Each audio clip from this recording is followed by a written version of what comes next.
quería hablarles ahora sobre la economía peruana frente a la COVID-19, ¿no? Esta crisis que estamos viviendo.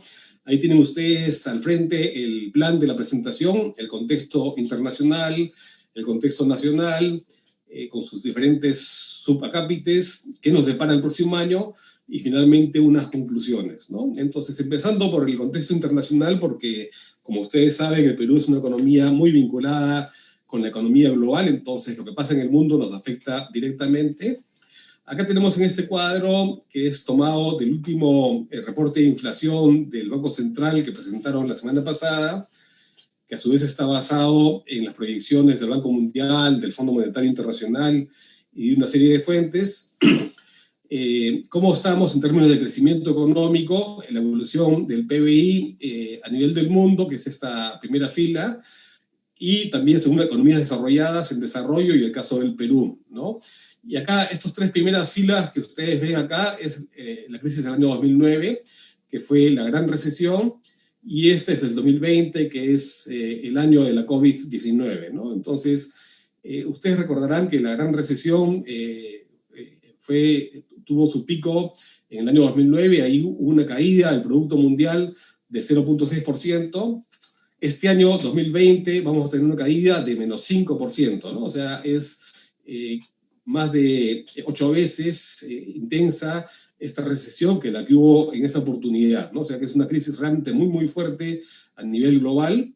Y para el caso de América Latina y el Perú, en el 2009, la caída en América Latina fue un poco menos del 2%, en el 2020 va a ser casi el 8%, y en el caso de Perú, la crisis del 2009, la gran crisis asociada a todo el problema de las hipotecas americanas, la subprime, ¿no? En el Perú fue una caída de 10% de crecimiento en el año 2008 a 1% en el 2009 y un rebote a casi 9% en el 2010, ¿no?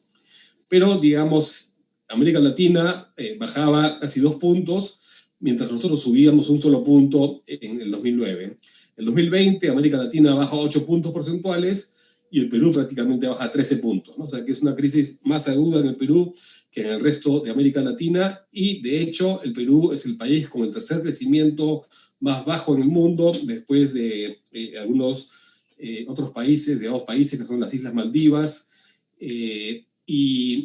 Entonces esta recesión del año 2020, de la pandemia, es una recesión que también se reflejó, por supuesto, en los países industrializados. Acá tenemos el indicador del índice bursátil Standard & Poor's 500, desde el año 96 hasta junio del 2020. Acá vemos la caída que hubo en marzo de 2003, cuando cayó de 1.400 a 800 este índice, que son las 500 principales acciones de los Estados Unidos. Esto fue la crisis de los .com, de las tecnológicas.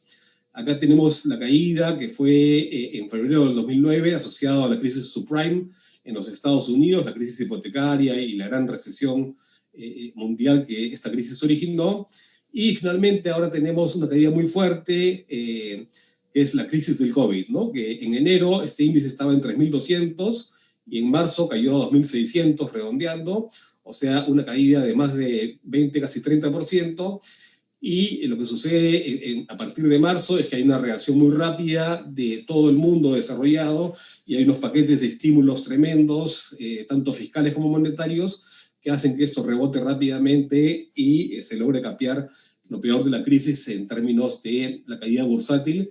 Y hoy en día estamos mejor dicho, experimentando un auge de los mercados bursátiles en todo el mundo por la enorme inyección de liquidez de los bancos centrales y también por la enorme expansión del gasto público por parte de los principales gobiernos de Estados Unidos, la Unión Europea, Japón y la propia China, ¿no?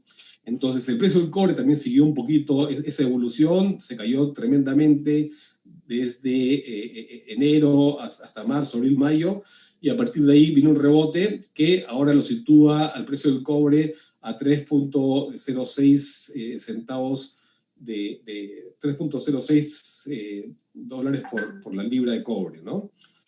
Entonces ha rebotado bastante como resultado de las mejores perspectivas de la economía china. Como ustedes saben, China es el principal consumidor y consume la mitad del cobre mundial.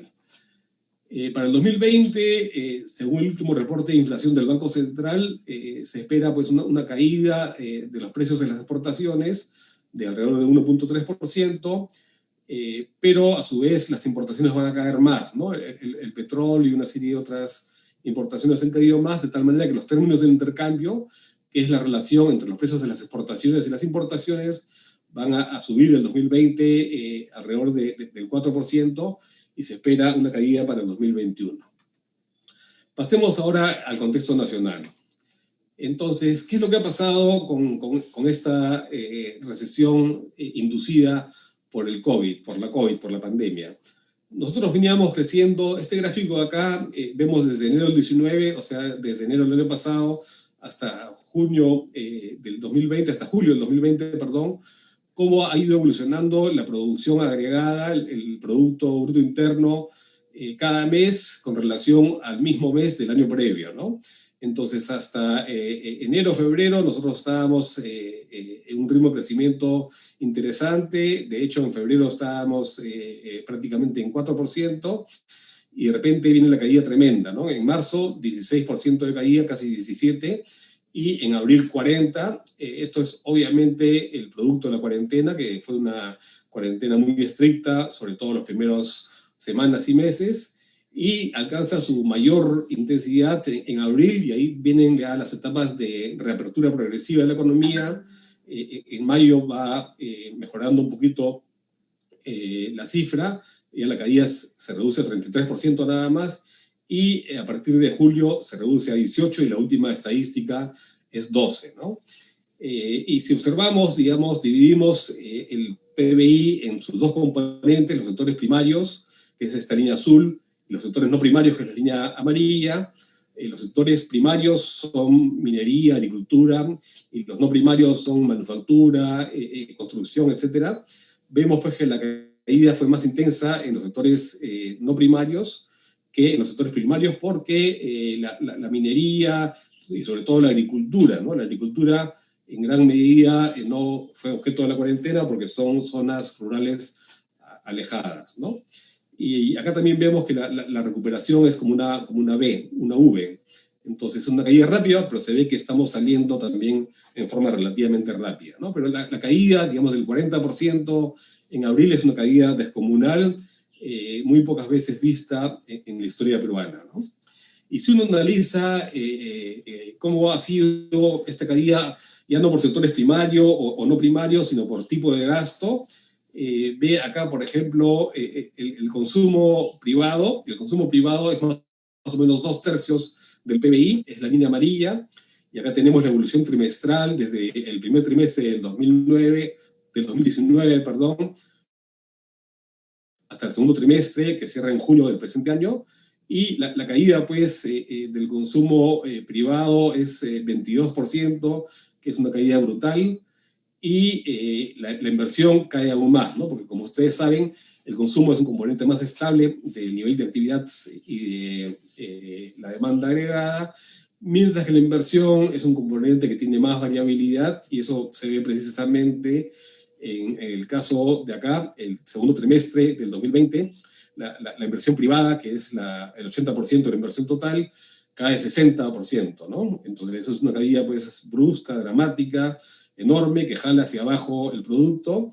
Y lo que es interesante es que la caída de la inversión pública fue menos 70% en el segundo trimestre, ¿no? Se supone que cuando un país enfrenta recesión, las autoridades hacen política contracíclica, entonces lo que se hace es aumentar la inversión pública para precisamente compensar la baja en la inversión privada, la baja en el gasto privado. Pero acá la inversión pública cayó vertiginosamente en picada, sobre todo por el cierre, ¿no? Entonces las oficinas, los ministerios, los gobiernos regionales estaban sin personal y nadie hacía los trabajos necesarios. Entonces la inversión pública se cayó no por una decisión de política, sino se cayó de facto por un tema de ejecución.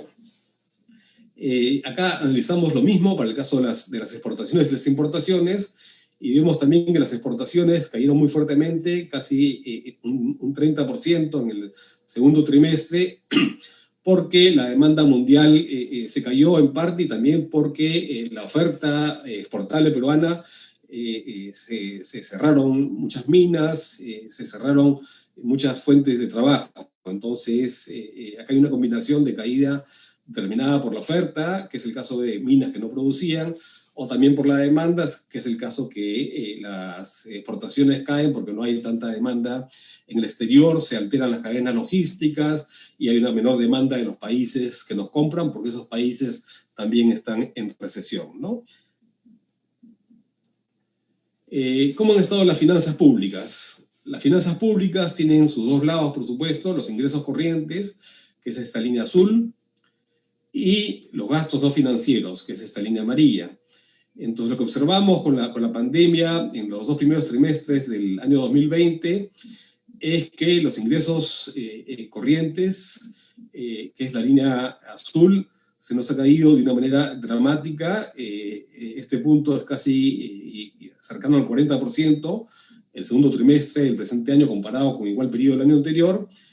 Y los gastos también han incluso caído en términos reales, pero digamos no tanto, ¿no? Entonces se ha ampliado el déficit fiscal y el resultado económico que tenemos es ahora prácticamente 7% de déficit fiscal en términos de 7% del PBI, lo cual es una cifra bien alta, y uno puede engañarse diciendo que eso es un estímulo económico alto, pero en realidad prácticamente todo este déficit fiscal no es porque haya aumentado el ingreso, sino porque es la caída tan brusca de los gastos ha hecho que este déficit sea más grande y sea en realidad bastante grande, ¿no? ¿Qué ha supuesto esto para el mercado laboral, para el empleo? Bueno, ha sido una catástrofe, ¿no? Si uno ve el caso de la población ocupada en Lima metropolitana, estamos hablando de que la PEA crecía desde el año 2015 hasta el año 2020. Hay un crecimiento lento, digamos, ¿no? de 4 millones y medio a 5 millones, pero después, entre marzo, que es este punto de acá, y prácticamente mayo-junio del 2020, hay 2.6 millones de empleos que se pierden solamente en Lima metropolitana, ¿no? Entonces, eso es una caída realmente enorme. Eso se ve mejor en este gráfico de acá abajo, donde es el mismo gráfico, pero en un zoom, va de agosto del 2019 a agosto del 2020, entonces vemos pues la caída dramática desde casi 5 millones en este punto que es febrero 2020 hasta junio, que es 2.200.000, ¿no? Entonces realmente es un impacto tremendo que 2.6 millones de habitantes de Lima pierdan su fuente de ingreso y su trabajo, ¿no? Y vemos acá en estos gráficos el mismo fenómeno, pero según categoría de ocupación, si es que son acá independientes o dependientes, vemos que en el caso de Lima priman los asalariados sobre los independientes. En otras regiones del Perú no es así, hay más participación de los independientes, de los informales, pero digamos hay una caída muy grande también en ambos sectores de este tipo de trabajadores, ¿no? Por rango de edad se observa que los adultos entre 25 y 44 años son con mucho el fuerte de los trabajadores en Lima, y también hay una caída dramática entre febrero y mayo-junio del 2020. Esto es un promedio móvil trimestral, o sea que acá las cifras están suavizadas, ¿no? Y finalmente lo que es bien ilustrativo es cómo esto es mucho más fuerte para el caso de las empresas de 1 a 10 trabajadores, ¿no?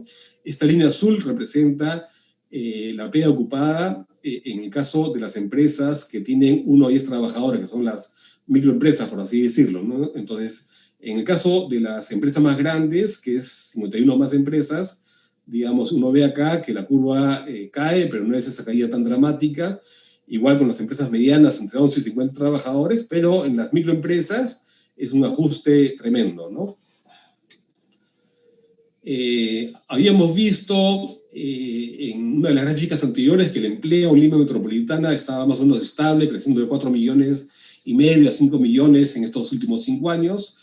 Si uno lo ve eso en términos de los ingresos, es más alentador el panorama porque se creció desde el 2015 de 1.600 soles a 1.800 soles, o sea, un crecimiento de un poco más del 10% en estos 5 años, mientras que la cantidad de empleo estaba más o menos estable, pero luego viene la caída tan fuerte que en el gráfico de abajo es un zoom de los últimos 2 años, y vemos pues acá que el ingreso que estaba en 1.800 soles en febrero del 2020 cae a 1.520 soles como promedio en julio, y se empieza a recuperar a partir de agosto conforme nos estamos levantando del hoyo más fuerte de la recesión, ¿no? Y en términos de la tasa de desempleo, acá vemos también el análisis de 5 años, el hipo tremendo de la pandemia, y si este hipo lo vemos con un zoom desde agosto del año pasado, vemos pues que ahora la tasa de desempleo alcanza 16%, que es una tasa de desempleo 3 veces más grande que lo usual en el Perú, en Lima, perdón. Bueno, frente a esto, ¿qué ha hecho el gobierno?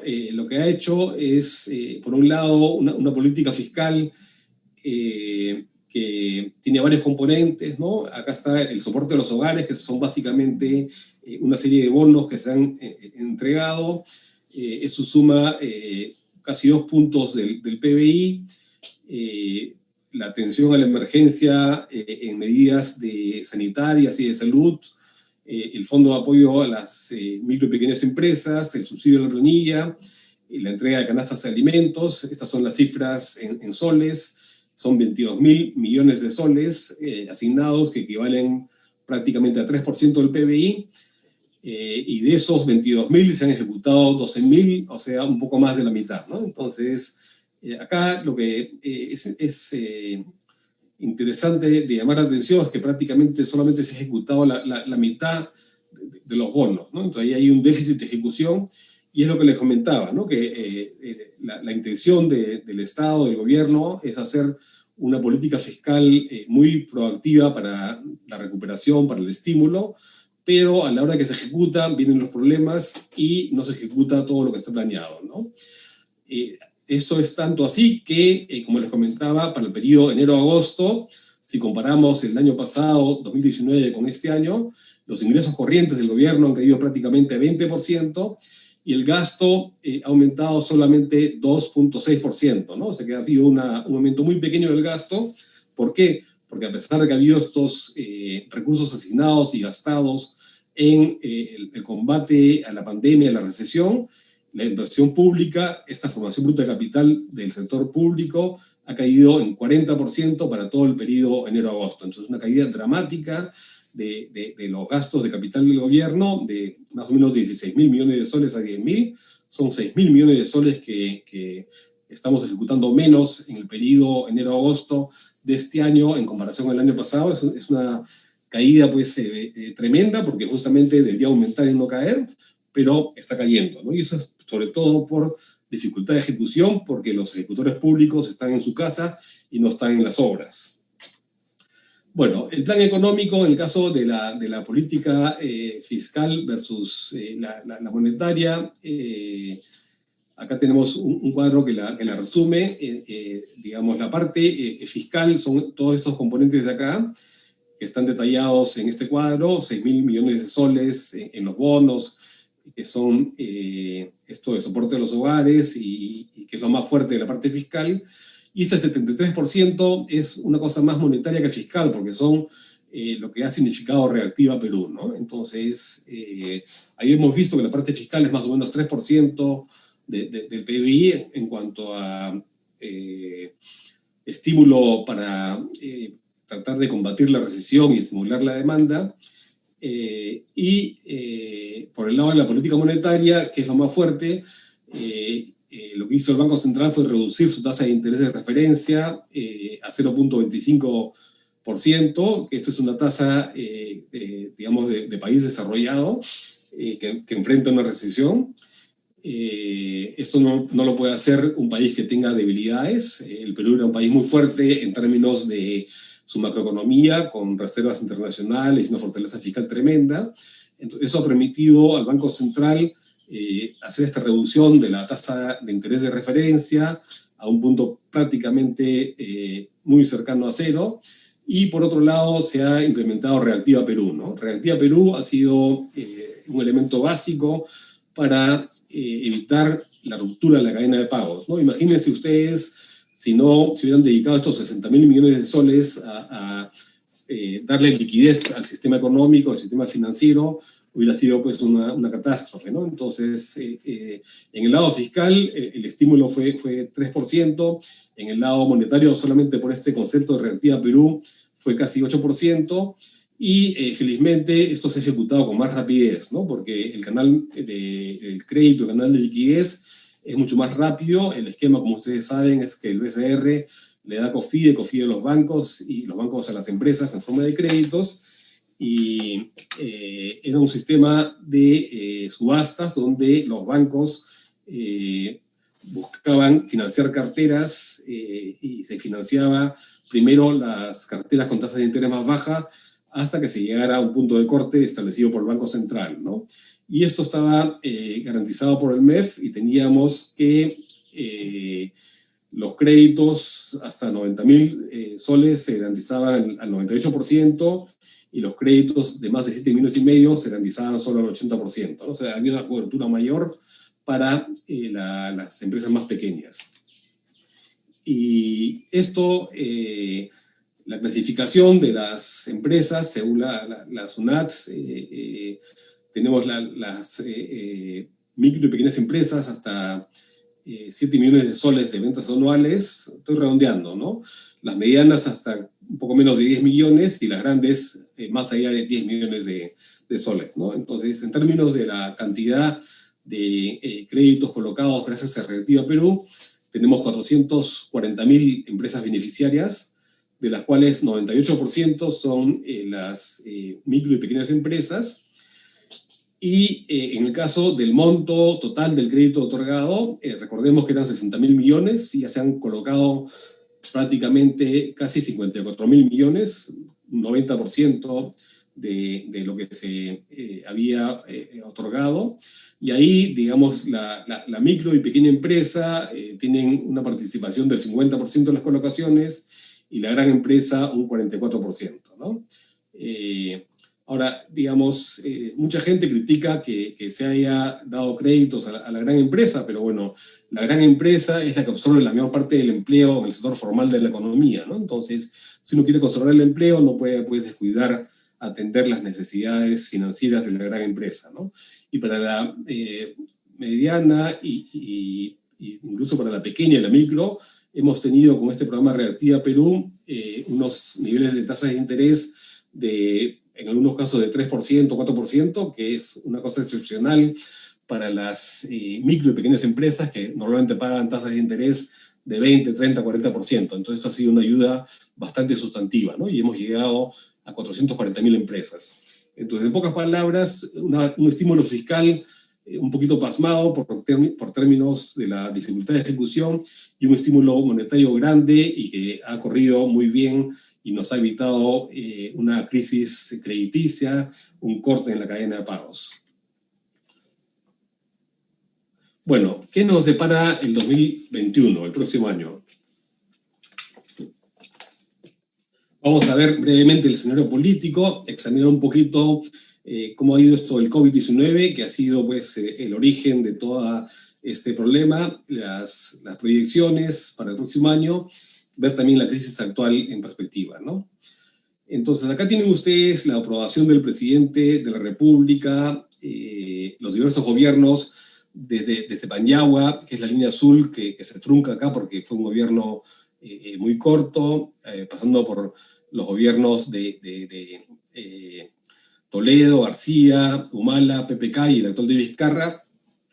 Y uno siempre observa un patrón de que en el inicio hay una luna de miel con el gobierno y después va cayendo, y al final, digamos, el último año hay un periodo en el cual la población ya le da un beneficio de la duda al gobierno, ya está el gobierno de salida, entonces ya también la oposición ataca menos, y por lo tanto la intención, la aprobación en las encuestas sube, ¿no? En el caso de Vizcarra, que es esta curva de color marrón, medio naranja, vemos que ha estado bastante zigzagueante y ha se movido mucho al compás de los enfrentamientos con el Parlamento y que ha alcanzado sus picos precisamente en esos enfrentamientos, pero actualmente para 29 meses de gobierno es muy superior a todos los otros gobiernos con los cuales se puede comparar, ¿no? En términos de candidatos presidenciales, bueno, ahorita Forsyth está con 23% de la intención de voto y los demás están con una intención de voto mucho más baja. Y además estamos viendo en los últimos días la aparición de nuevos candidatos como Hernando de Soto, etcétera, ¿no? Entonces todavía no se sabe en realidad qué es lo que va a pasar, y además este 23% en el Perú es muy engañoso porque ustedes saben que acá en nuestro país el 40% decide su voto en la semana previa a la elección y 20% decide su voto el mismo día de la elección, ¿no? Acá ven ustedes la contraparte del Ejecutivo, que es el Congreso, la aceptación del Congreso. Acá estamos, recuerden ustedes, el Congreso dominado por Fuerza Popular empezó bien, casi con un 50% de aprobación a inicios del periodo parlamentario en septiembre, agosto del 2016, y cayó pues a un mínimo de 11% en septiembre del 2018 por precisamente una política obstruccionista, y había una percepción de la población que este Congreso pues no dejaba gobernar al Ejecutivo, ¿no? Entonces se cierra el Congreso en septiembre del año pasado, septiembre de 2019, y se elige un nuevo Congreso que también ahora, como es nuevo, sufre su luna de miel con la ciudadanía y llega a un 52%, pero nuevamente empiezan los enfrentamientos con el Poder Ejecutivo y baja a 36%, y luego ahora último en septiembre a 24% de aprobación, ¿no? O sea que prácticamente en pocos meses el Congreso ha perdido la mitad de su capital político, ¿no? Y esto precisamente por la actitud de buscar el enfrentamiento e incluso la vacancia con una manera así bastante poco contemporizadora, ¿no? Es así que, por ejemplo, para la admisión a la vacancia última presidencial hubo 65 votos que pidieron esa vacancia, se necesitaban 87, y finalmente el día de la verdad solamente votaron 32 a favor de la vacancia. Esto quiere decir que más o menos unos 33 personas congresistas que estaban acá se pasaron sea para votar en contra, sea para votar en abstención, ¿no? Y lo curioso es que, por ejemplo, Acción Popular, que había sido muy a favor de la vacancia, se pasó de 16 a favor, solamente a 2. Alianza para el Progreso había votado 21, todo en bloque a favor de la vacancia, y ahora, en el día de la verdad, toda la bancada votó en contra y en abstención, ¿no? Bueno, el FREPAP fue al revés, ¿no? Votó 0 a favor y después votaron 15 a favor en el día de la verdad.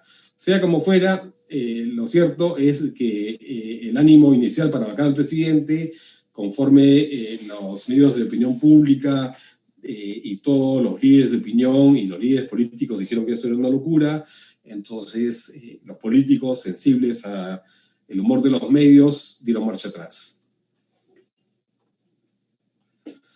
Bueno, pasemos ahora al COVID-19, ¿no? ¿Cuál es la principal característica de esta enfermedad? Que ustedes saben que la enfermedad es el COVID-19 y el virus que la transmite es el SARS-CoV-2, ¿no? La principal característica de esta pandemia es que la letalidad, o sea, la gente que muere del total de infectados, ese porcentaje, ese ratio, esa razón, varía mucho según el grupo de edad, ¿no? Entonces, estas son cifras para el Perú, basadas en lo que son el número de casos y el número de muertes, en ambos casos confirmados, ¿no? O sea, son las muertes totales sobre el número de casos totales confirmados, ¿no? O sea, son gente que ha tenido su prueba positiva del COVID y después, por desgracia, falleció, ¿no? Entonces uno ve que en el grupo de los 0 a los 40 años es 0.4%, menos de la mitad de 1% la gente que muere en ese grupo, en esos cohortes de edades, ¿no? De 40 a 49 va aumentando a 2%, 50 y 59 a 5%, a los 60 ya es 12%, en los que tienen 70 años 20%, en los de 80 28%, y en los de 90 y más 31%, ¿no? Y bueno, también afecta más, curiosamente afecta más a los hombres que a las mujeres. En el caso de las mujeres, fíjese usted la diferencia entre los hombres, casi 40%, y las mujeres 25%. Hay 15 puntos de diferencia entre hombres y mujeres para el caso de la gente de 90 años, ¿no? Pero bueno, acá el mensaje central es que el grupo de 40 años a menos es una cosa y el grupo de 60 años a más es otra cosa, y entre los 40 y los 60 están en una situación intermedia, ¿no? Bueno, acá nosotros estamos acostumbrados a ver los muertos y los contagios en términos confirmados, ¿no? Pero ese es un mal indicador porque hay mucho subregistro, precisamente porque toda esta gente que es menos de 40 años prácticamente tiene una letalidad muy baja y a veces es asintomática, ¿no? Entonces, una gran parte de la población, recuerden que el Perú es un país muy joven, es asintomático, entonces nunca se ha hecho una prueba y por lo tanto no son confirmados, ¿no? ¿Y estas curvas qué significan? Esta curva azul y la curva amarilla son las curvas del Sistema Nacional de Defunciones. Y la diferencia entre estas dos curvas es lo que está en esta línea negra, acá en este trasfondo, ¿no? Entonces, esta es la curva azul para el año 2019 y esta es la curva amarilla para el año 2020. Y lo que uno aprecia acá es que estas curvas son muy similares hasta prácticamente el fines de marzo, principios de abril, y ahí, ¡pum!, se dispara tremendamente la curva amarilla. Entonces, lógicamente, que de un año al otro se dispare de una forma tan pronunciada, no es pues por casualidad, sino que esto es efectivamente por el COVID, ¿no? Esa diferencia entre las muertes registradas, no como COVID, sino en el Sistema Nacional de Defunciones, se haya disparado, es totalmente atribuible al COVID y es una aproximación mucho más precisa y cercana que los registros de muertes confirmadas por COVID, porque esas muertes confirmadas por COVID están basadas en gente que se ha hecho la prueba y que está diagnosticada como cero positivo para la SARS-CoV-2, ¿no es cierto? Entonces, acá vemos que el primer pico se alcanzó, como les decía, la diferencia entre ambas curvas está graficada en estas líneas delgaditas de color gris, y el primer pico se alcanzó a inicios de junio con aproximadamente 600 y pico de muertes nuevas cada día, y después hubo una caída, y después nuevamente hubo un aumento cuando se empezó a reabrir la economía, las actividades, hasta alcanzar un segundo pico, que fue aproximadamente a inicios de agosto, con 730 muertes por día, y luego una tendencia a la baja, y actualmente estamos alrededor de unas 300 muertes por día, de acuerdo a este indicador, y en el indicador oficial estamos a menos de 100 muertes por día. Y la diferencia entre los dos indicadores, entre este indicador y el oficial, es precisamente el subregistro de las muertes, ¿no? Acá una descripción de cómo evolucionó la cifra de confirmados por semana. Estas son las cifras oficiales. Estas cifras, como les digo, no son tan creíbles ni muy exactas porque hay una enorme cantidad de casos nuevos que no están registrados, que son todos los asintomáticos, en fin. Igual pasa un poco con el tema de las muertes, ¿no? Las muertes por semana también alcanzaron un pico acá alrededor de principios de julio y después han estado bajando. Pero, digamos, estas muertes son las muertes confirmadas, que es gente con diagnóstico positivo de prueba diagnóstica, ¿no? Entonces, en realidad la cifra es mucho más alta, ¿no? Y estas son las pruebas de descarte y la positividad. Las pruebas de descarte es esa línea azul, que está medida en esta escala a la derecha, y la positividad es qué porcentaje de esas pruebas dieron resultado positivo, que está medida en el eje izquierdo. Veíamos que al principio de la pandemia va aumentando la positividad, se alcanza un pico, y después hay una tendencia a la baja, pero aún así la positividad sigue estando alrededor del 25%, que es bien alta, ¿no? Ya cuando la positividad esté más cercana a 10, 5 o menos, podemos estar tranquilos, pero todavía con 25% de positividad es todavía bien alto, ¿no? Que es cierto que la cantidad de pruebas ha bajado un poco en las últimas semanas, entonces a lo mejor esas pruebas se han hecho segmentos de la población que han estado más vulnerables, entonces ahí podría haber un cierto sesgo. Bueno, acá en esta curva, ¿qué hemos hecho? Acá comparamos estos 6 países y cómo han evolucionado en términos de las muertes por la pandemia, ¿no? Pero para poder hacer las cifras comparables, por un lado se han hecho las muertes por cada millón de habitantes en este cuadro, en el gráfico están por cada 10 millones de habitantes, y por otro lado, como la pandemia empezó pues antes en Europa y empezó después en otros países de América Latina, lo que hemos hecho es tomado como día 1, ¿qué día? El día en que las muertes diarias sobrepasaban un umbral de una muerte por cada 10 millones de habitantes. Ese es el día 1 y lo hemos hecho así para todos estos países, ¿no? Entonces, estas son las curvas que ustedes ven en este gráfico. El Perú es esta curva de acá, entonces parecería que no estamos tan mal frente a lo que es la curva de Bélgica, que es esta línea amarilla, o la curva de España, que es esta línea turquesa.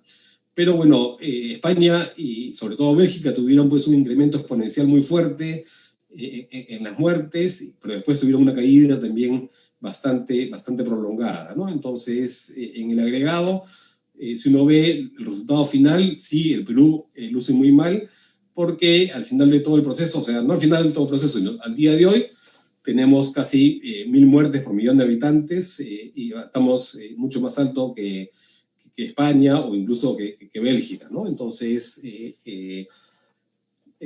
y acá está Alemania. Alemania es esta curva azul oscuro, que fíjense ustedes lo bien que está. Y para poder hacer un zoom de este cuadro, sacando los casos de Alemania, perdón, de España y de Bélgica, tenemos el siguiente gráfico donde desaparecemos esos casos. Y ahí sí vemos al Perú en comparación a Brasil y a Uruguay, ¿no? Bueno, Uruguay es una estrella totalmente increíble. Ustedes vean que es una curva casi pegada al eje horizontal. Esto quiere decir que ha tenido pues, muy pocas muertes, ha tenido un sistema sanitario súper eficiente y un sistema de evitar los contagios que ha sido realmente de clase mundial, ¿no? En Alemania también tuvieron, digamos, un aumento importante, pero fíjense ustedes que este pico está alrededor de 30 muertes diarias por cada 10 millones, o sea, 3 muertos diarios por millón, y en el caso de Perú prácticamente se triplica ese nivel, ¿no? Y comparado con Brasil, Brasil es un país que ustedes recordarán que el presidente Bolsonaro decía que esto del COVID era una gripeciña, no le daba mucha importancia, prácticamente no hubo cuarentena en un inicio, pero a pesar de eso, digamos, las muertes en el Perú fueron mucho más altas en Brasil, ¿no? A pesar de una cuarentena muy estricta y prolongada, tenemos muertes mucho más altas y el resultado final es que tenemos casi 1.000 muertos por millón, y esto que son las cifras confirmadas, ojo, ¿eh? La realidad es mucho más alta, ¿no? Es 2 o 3 veces más alta. Bueno, pero eso pasa en todo el mundo, ¿no? Pero, digamos, tomando como cifra las cifras oficiales registradas, confirmadas, el Perú está mucho más alto que Brasil, ¿no? De 670 a 990, o sea que es una cifra mucho más alta la cantidad de muertos que ha habido en el caso peruano, ¿no? Y como les decía, esto es muy importante de considerarlo. En el caso de Lima Metropolitana, que tiene una población de casi 11 millones de habitantes, se hizo un estudio epidemiológico a fines de junio, los últimos días de junio y los primeros días de julio, para el caso de Lima, que es un estudio que hizo el INS, el Instituto Nacional de Salud, con el Centro de Control de las Enfermedades y el INEI, y ahí con un muestreo de alrededor de 3.000 personas que le hicieron pruebas rápidas, se detectó una 25% de prevalencia, o sea, 25% de la gente muestreada había tenido el virus en algún momento hasta esa fecha, ¿no? Y si uno lo proyecta eso a la población de Lima, son más o menos 2.700.000 habitantes, ¿no? Pero en esa época los casos confirmados eran 2%, o sea, se decía que había 171.000 habitantes de Lima contagiados. Y entonces el subregistro, que viene a ser la diferencia entre estos dos filas, era 23%, vale decir que había 2,5 millones de limeños que estaban contagiados y que estaban, digamos, por debajo del radar, ¿no? Ahora, estos 2,5 millones no quiere decir que todos estuvieran infectando a sus conciudadanos, ¿no? Sino que hay una parte que ya había pasado la enfermedad y eran inactivos, y más o menos se calculaba que 2/3 de esta cifra eran inactivos y 1/3 eran activos, ¿no? Entonces, si Lima más o menos fines de junio, comienzos de julio, tenía 25% de seropositivos para COVID, para SARS-CoV-2, habiendo pasado pues julio, agosto, septiembre, 2 meses y medio, digamos, calculen ustedes este valor de 25%, día de estar pues por lo menos en 40%, ¿no? El siguiente estudio epidemiológico de prevalencia se va a realizar en Lima en octubre, y esto es otro factor importante, ¿no? Que hemos estado navegando en la pandemia como un barco, un velero, en medio de una noche nublada, con una niebla cerrada, ¿no? O sea que si no nos hemos estrellado completamente, ha sido porque Dios es grande, ¿no? Pero ha habido una falta de información tremenda. Hemos perdido 12 puntos del PBI, eso significa más o menos 25.000 millones de dólares. ¿Y cuánto cuesta una encuesta del INEI? Cuesta pues un granito de arena, ¿no? Y cómo podemos hacer políticas si no sabemos cómo está la prevalencia, no solamente en Lima, sino también dividiendo Lima entre Lima Sur, Lima Norte, Lima Este, Lima Central, Lima Moderna, cómo está en las regiones. Entonces realmente hemos estado haciendo políticas con muy poca evidencia, y eso es uno de los factores que también explica la pobre performance sanitaria, ¿no? Bueno, las predicciones, el Banco Central acaba de difundir la semana pasada su reporte de inflación. Estas son las cifras del 2019, estas son las proyecciones del Banco Central, estas son las proyecciones del MEF, del Marco Macroeconómico Multianual. El Banco Central hace proyecciones para el año actual y el siguiente, y el MEF adicionalmente hace una proyección para el periodo 2022 a 2024, ¿no? Entonces, más o menos estamos cerca en la previsión del PBI por ambas fuentes, una caída fuerte de 12 puntos o más este año, y un rebote fuerte de 11 puntos o 10 puntos el próximo. Algunas diferencias significativas es en las estimaciones ya más particulares que están acá en rojo, ¿no? Y después el MEF estima que vamos a crecer 4,5 puntos porcentuales cada año en 2022 a 2024, y eso está basado en gran parte en una estimación bastante optimista de un crecimiento de la inversión privada que eventualmente podría ser un poco menos rápido. Bueno, entonces, ¿cómo ubicamos la crisis actual en perspectiva, ¿no? La crisis actual está graficada acá en esta línea. Acá en este gráfico lo que hacemos es ver las grandes depresiones en la historia del Perú, tomando como el año previo a la crisis, como si fuera 100, y el año siguiente, el año 1, lo que sea, ¿no? Entonces acá, por ejemplo, esta crisis del COVID-19, que es esta línea que vemos acá, este color medio gris plata o gris azulado. Si teníamos como el PBI como 100 el año pasado, el 2019, el 2020, que es el año 1, vamos a estar en 12 o 13 puntos de diferencia, entonces tendríamos un PBI equivalente más o menos a 88 o 87, y después el año 2021 ya vamos a estar muy cerca de lo que estábamos a inicios de la pre-COVID, y el año 2022 ya logramos recuperarnos, ¿no? Entonces es una crisis bastante profunda, pero tampoco, si la vemos con relación a otras, no es pues tampoco que haya sido, por ejemplo, el caso de la guerra con Chile, ¿no? La peor crisis que ha habido en la historia peruana ha sido la guerra con Chile. Entonces, la guerra con Chile empezó en 1879, en el siglo pasado, y, digamos, alcanzó en 1882 un punto muy bajo, pero después la recuperación, hubo un periodo largo de estancamiento, y recién después de 24 años, en 1902, logramos el nivel económico que habíamos tenido el año anterior al inicio de la guerra con Chile, ¿no?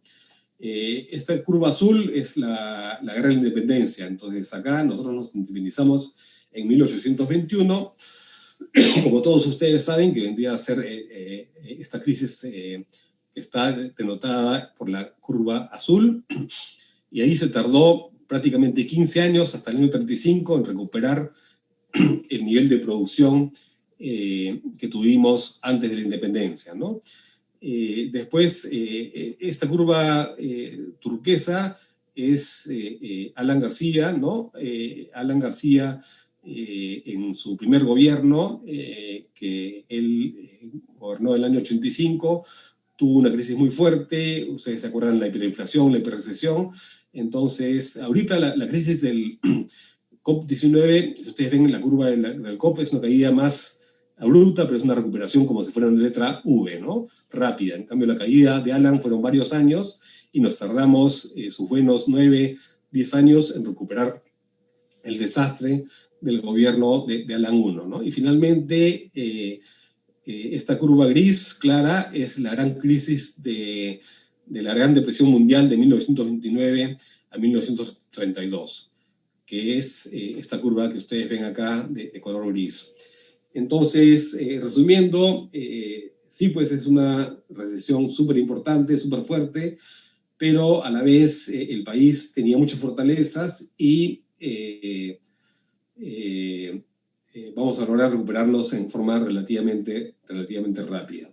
Entonces, en términos de conclusiones, esto ha sido en el mundo un caso excepcional, es como una distopía. Una distopía es lo contrario a una utopía. Esta pandemia nadie creyó que iba a ser tan grave, tan fuerte.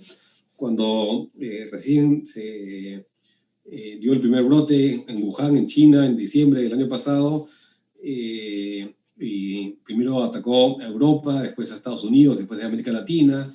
Acá iniciamos la cuarentena, acuérdense ustedes, el 16 de marzo, y ha significado pues la peor recesión mundial, ha sido muy fuerte, una caída muy fuerte, 5 puntos porcentuales en este año, y ha sido de hecho la peor recesión mundial desde la Gran Depresión, ¿no? O sea, ha sido la peor recesión en 80 años, ¿no?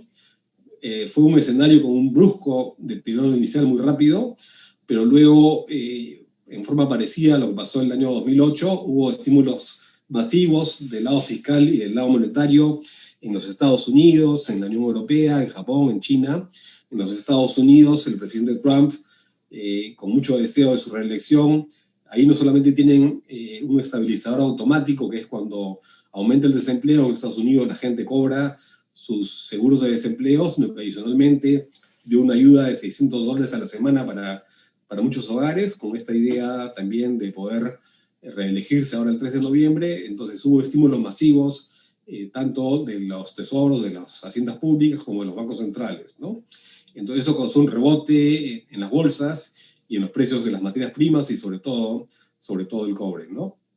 Y en el caso del Perú, bueno, hemos visto pues que hemos sufrido una cuarentena excesivamente larga e indiscriminada, ¿no? Cuando la iniciamos el 16 de marzo, iban a ser 2 semanas y han terminado siendo pues meses, y ha sido indiscriminada, muy cerrada. Recién, a partir de julio, se empezó a levantar un poquito antes, ¿no? Pero a partir del 1 de julio ya de una manera más decidida, ¿no? Entonces, esto ha sido como quien el médico pone en coma al paciente y ha sido un coma inducido en la economía, ¿no? Y esto ha caído pues tremendamente, brutalmente, el PBI, el empleo y los ingresos de la población.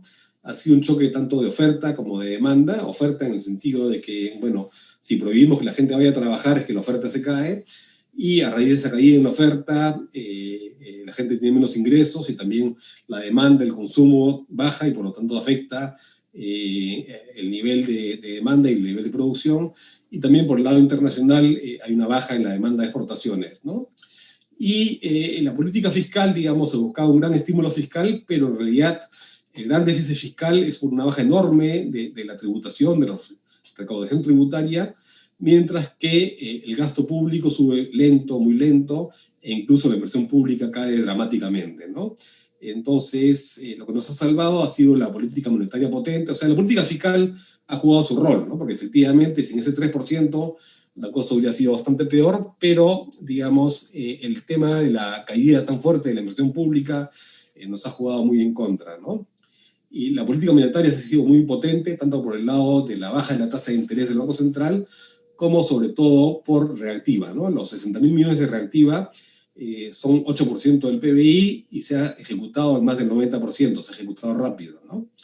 Y el resultado sanitario, digamos, si uno ve que hemos hecho una cuarentena súper prolongada y con mucho daño a la economía, uno de los daños más altos en todo el mundo, este coma inducido, el resultado sanitario pues, ha sido bastante decepcionante, con casi 1.000 muertos acumulados por millón de habitantes, lo cual nos ubica en el primer lugar mundial, pero en un primer lugar que realmente pues, es totalmente lamentable, ¿no?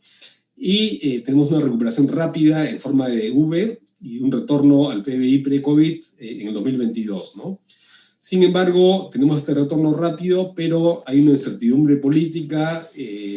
Tenemos la posibilidad de que 24 agrupaciones o partidos políticos participen en las elecciones del 2021, lo cual sería pues, muy, muy caótico. Y tenemos también un Congreso ahorita que no necesariamente es un Congreso súper responsable en su legislación económica. Entonces acá esto genera mucha incertidumbre y genera dudas sobre el crecimiento potencial, ¿no? El crecimiento potencial es una idea de los economistas de cuánto puede crecer un país sin tener demasiadas presiones inflacionarias o presiones en la balanza de pagos, que sea un crecimiento sostenible, ¿no? Entonces, ese crecimiento potencial depende de muchos factores, pero, digamos, con esta incertidumbre, ese crecimiento potencial se ve un poco afectado, ¿no? Y por último, la trayectoria fiscal, tenemos ahora un déficit fiscal de este año bastante fuerte, y cuando hay un déficit fiscal, la deuda pública aumenta, entonces esa trayectoria futuro no la sabemos, y eso es un elemento de incertidumbre. Entonces, esa es la exposición. Quería agradecerles a todos por su paciencia e interés.